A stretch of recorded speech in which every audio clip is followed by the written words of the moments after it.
Okay, so this is a video showing how to adjust the battery mounting on a ice trike with the Shimano Steps motor system.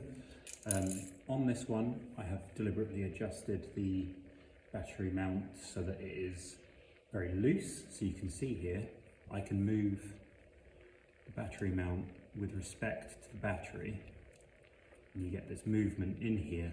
You can see this gap opening up and closing. If the battery is adjusted correctly, you should see no movement whatsoever in here.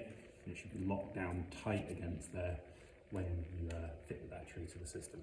It's a super simple job to do. You just need two Allen keys, a 2.5mm and a 3mm, and obviously you'll need the keys for the battery to remove the battery from the mounting.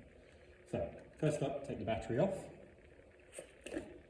and then you're going to use the smaller, the 2.5mm Allen key, to remove this screw here and this screw here, and those hold this cover onto the battery mount and the lock system. So take those two off.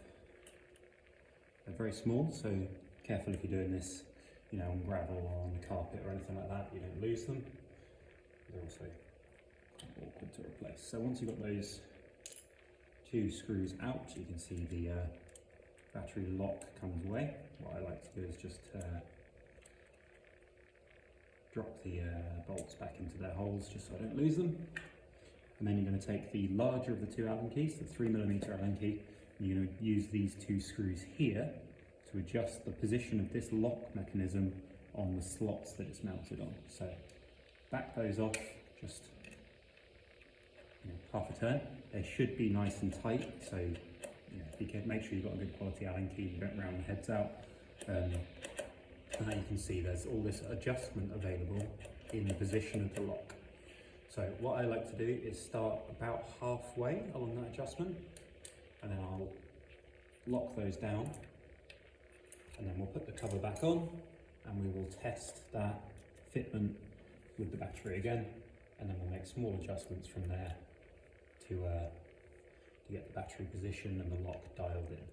You want it basically as tight as it can get while still fitting kind of comfortably. So you don't want it to be really over tight and not possible to get it on, but you also want there to be absolutely no play in the system. So those two screws, you just nip them up. They don't need to be super tight because they're only very small, so just be careful with those.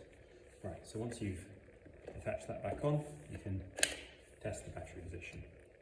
Now, I've got it pretty much bang on there. It could be a tiny bit tighter, but you can't feel now any play between the battery and the mount.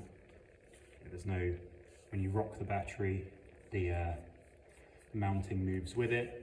When you try and push it up, there's no movement up or down. So that's pretty much bang on where you want to see it. So that was just about halfway on the adjustment slots. That's going to vary with manufacturing tolerances on each battery, but that's what you're aiming for. It might take you one or two taking off the cover, tightening, loosening, moving things around just to get it dialed in, but it's well worth doing because that movement is what causes cutouts between the battery and the system, and eliminating that movement eliminates a big chunk of what causes those cutouts. So that's a good place to start. All right, thank you very much.